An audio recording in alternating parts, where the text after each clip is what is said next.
한 주를 마감하는 금요일입니다. 지난 한 주간 우리를 인도하신 하나님의 신실하심을 기억하며 오늘 주시는 말씀으로 다시 주님의 뜻을 따라가는 우리 모두가 되기를 바랍니다. 오늘 우리에게 주시는 하나님의 말씀은 예레미야애가 2장 18절에서 22절까지입니다. 우리 다 함께 읽겠습니다. 도성 시온의 성벽아, 큰 소리로 주님께 부르짖어라. 밤낮으로 눈물을 강물처럼 흘려라. 쉬지 말고 울부짖어라. 내 눈에서 눈물이 그치게 하지 말아라. 온 밤 내내 시간을 알릴 때마다 일어나 부르짖어라. 물을 쏟아놓듯 주님 앞에 내 마음을 쏟아놓아라. 거리 어기어기에서 굶주려 쓰러진 내 아이들을 살려달라고 그분에게 손을 들어 빌어라. 주님, 살펴주십시오. 주님께서 예전에 사람을 이렇게 다루신 적이 있으십니까? 어떤 여자가 사랑스럽게 기른 자식을 잡아먹는단 말입니까? 어찌 주님의 성전에서 제사장과 예언자가 맞아 죽을 수 있습니까?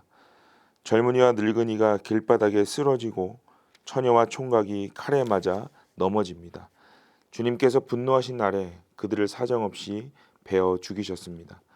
주님께서는 내가 두려워하는 것을 마치 명절에 사람을 초대하듯 사방에서 불러들이셨습니다. 그래서 주님께서 분노하신 날에 피하거나 살아남은 사람이 아무도 없습니다. 내가 사랑으로 고이 기른 것들을 내 원수들이 모두 죽였습니다. 신앙생활 가운데 가장 어려운 부분을 꼽는다면 아마도 고난 가운데 있을 때가 아닌가 생각됩니다. 어느 유명한 신학자의 책 제목처럼 내가 고통당할 때 하나님 당신은 어디에 계셨습니까? 라는 질문이 던져져야 할 그때가 가장 어려운 순간이 아닐까 생각됩니다. 그렇다면 이 설명할 수 없는 어려움에 직면하게 될 때 우리에게 필요한 것이 무엇일까요? 바로 아버지 되시는 우리 하나님의 성품을 기억하는 것입니다. 오늘 본문의 저자도 이와 같은 어려움과 고민으로 주님께 한탄하고 있습니다. 왜 이러한 고난이 있어야 하는지, 그리고 어떻게 이 어려움 속에서 헤어나올 수 있는지를 토로하고 있어요. 그리고 하나님은 이 질문에 대답을 주시죠.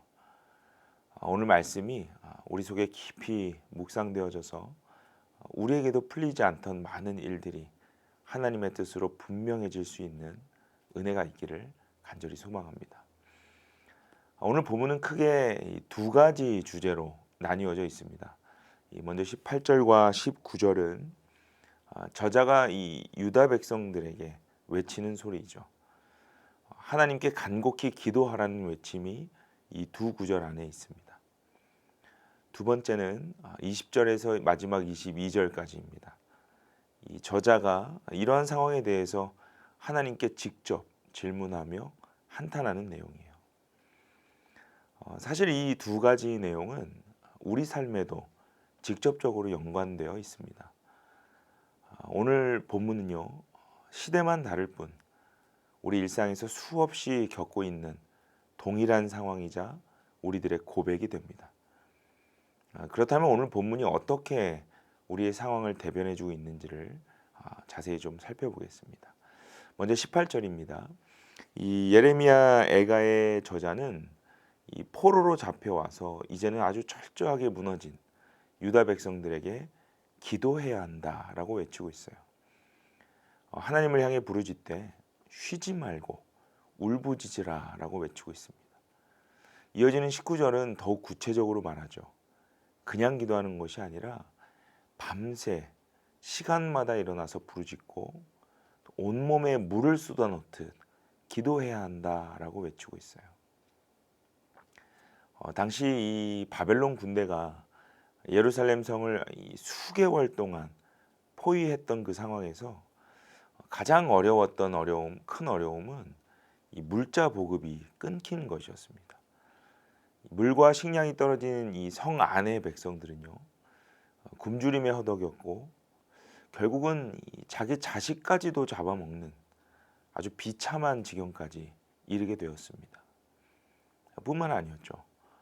믿고 따라야 할 제사장과 또 예언자들이 하나님의 뜻을 전하지 못하자 분노한 백성들은 그들을 때리고 죽이는 데까지 이르렀습니다.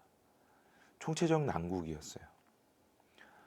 이러한 상황에 대해 저자가요, 하나님께 직접 호소하기 시작합니다.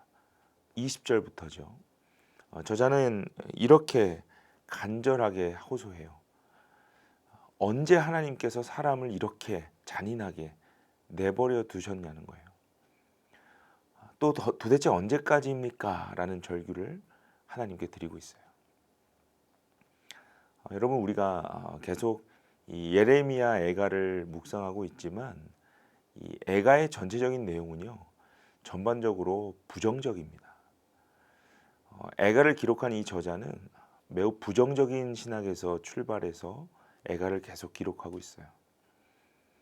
그렇다면 이 예레미야 애가를 통해 하나님께서 우리에게 전달하시고 싶은 메시지는 무엇일까요? 본문의 내용처럼 우리가 잘못하면 벌하신다라는 어떤 권선징악에 대해 말씀하고 싶으신 것일까요? 그렇지 않다는 것입니다. 예레미야 애가를 통해 하나님께서 우리에게 말씀하시고자 하는 것은 우리 안에 내재되어 있는 무조건적인 그 긍정적 신앙을 돌아보라는 데 있습니다. 이스라엘 백성들이 그랬다는 거예요. 하나님의 보호 아래 늘 뭔가 잘 될 것만 같은 그런 기복적으로 복을 얻기 위한 열심이 있었다는 거예요. 또는 늘 긍정적인 결과만을 얻기 위해 신앙생활하고 있는 우리들의 모습도 돌아볼 수 있어야 한다라고 말씀하고 계시는 것이죠. 그리고 정작 우리가 그때 기억해야 할 것이 무엇인가를 정확히 알고 있어야 한다라고 말씀하세요. 욥기에서 주시는 말씀처럼 극단적인 상황 속에서도 전혀 새로운 그 창조의 회복을 이루어 가실 수 있는 분을 기억하고 볼 수 있어야 한다라고 말씀하시는 겁니다. 분명 오늘 본문은요, 또 본문에 등장하는 유다 백성들은 하나님께 범죄하였습니다. 선지자들을 통해 수없이 많은 시간 동안 하나님의 뜻을 전하여도 그들은요, 듣지 않았어요. 그래서 하나님은 직접 그들을 구원하시기로 작정하셨어요. 본문에 소개되는 이 인간들의 잔인함과 또 그 무질서 속에 이제는 하나님께서 직접 개입하시는 것이죠. 그런데 여기서 우리가 주목해야 하는 것은 우리가 믿는 그 하나님이 어떤 하나님이신가입니다. 마치 그 심판을 방치하는 하나님이신 것 같지만 그렇지 않다는 거예요. 여러분, 우리가 잘 아는 이 탕자의 비유를 생각해 보세요. 이 탕자라는 아들은요, 자신의 잘못을 속죄하고 다시 아버지의 인정을 얻기 위해서 돌아왔습니다. 그렇지만 그의 아버지는 이미 모든 잘못을 용서하고 아들로 맞아들이기를 작정했습니다. 아들이 스스로 집에 돌아올 수 있었던 것이 아니에요. 그를 집으로 돌아올 수 있게 한 것은 바로 아버지였습니다. 그 아버지의 본래의 성품 때문이었어요. 그것을 아들이 기억한 것이죠. 이것이 바로 예레미야 애가를 통해 우리에게 말씀하시고 싶은 하나님의 마음입니다. 돌아오라는 거예요. 아버지의 본래 성품을 기억해서 이제는 더 이상 어지럽고 복잡한 세상에 머물지 말고 다시 그 회복의 자리로 돌아올 수 있어야 한다라고 말씀하시는 것입니다. 여러분, 오늘 본문은요, 참으로 끔찍하고 말도 안 되는 상황들을 설명하고 있습니다. 그러나 그러한 세상은 지금 우리가 살아가고 있는 이 현실에도 여전히 존재합니다. 적자생존의 법칙에서 괴로워하고 있는 우리들에게 그것을 이길 수 있는, 그리고 다시 회복할 수 있는 아버지의 자리로 돌아올 것을 말씀하고 계세요. 그 회복의 자리로 돌아오시기 바랍니다. 혹시 지금 나의 상황을 즐기고 또 머무려는 나의 욕망이 있다면 잠시 내려놓고 먼저 나와서 기다리고 계시는 그 그 회복의 자리로 찾아가는 은혜가 있으시기를 바랍니다. 왜 이래야만 합니까? 질문하기보다 제가 어떻게 주님께 갈 수 있습니까를 질문하는 우리 모두가 되기를 바랍니다. 그때 우리는 부정적인 상황에서 다시 새로운 회복을 이루어 가시는 우리 주님을 만나게 되는 것입니다. 오늘은 마지막으로 이 찬송을 함께 듣고 묵상하면서 기도하시면 좋겠습니다. 지금까지 우리를 인도하신 하나님이 어떠한 분이신지를 기억하며 하나님의 뜻을 다시 구하고 또 듣기를 기도하는 그러한 하루가 되시기를 바랍니다.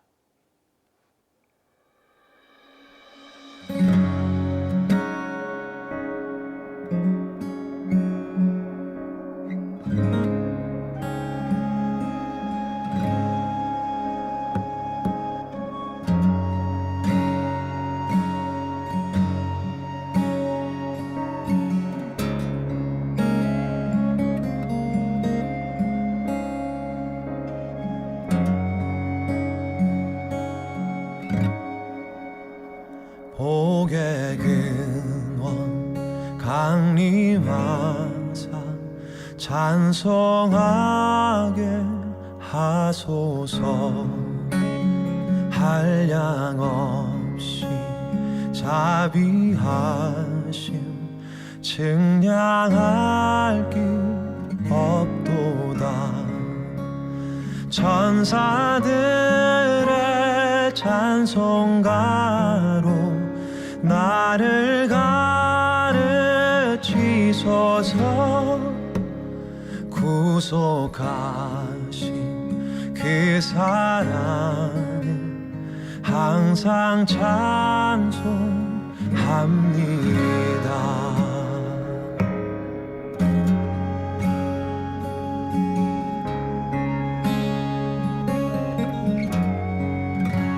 주의 크신 도움받아 이때까지 왔으니 이와 같이 천국에도 이르기를 바라네. 하나님의 품을 떠나 죄에 빠진 우리를 예수 구원하시려고 보혈 흘려 주셨네.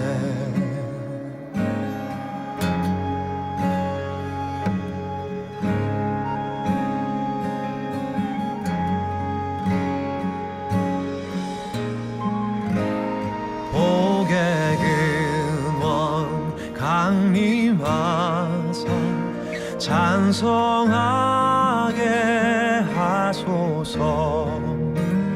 한량 없이 자비하심 증량할 길 없도다. 천사들의 찬송가로 나를 가르치소서. 구속하신 그 사랑을 항상 찬송합니다. 천사들의 찬송가로 나를 가르치소서.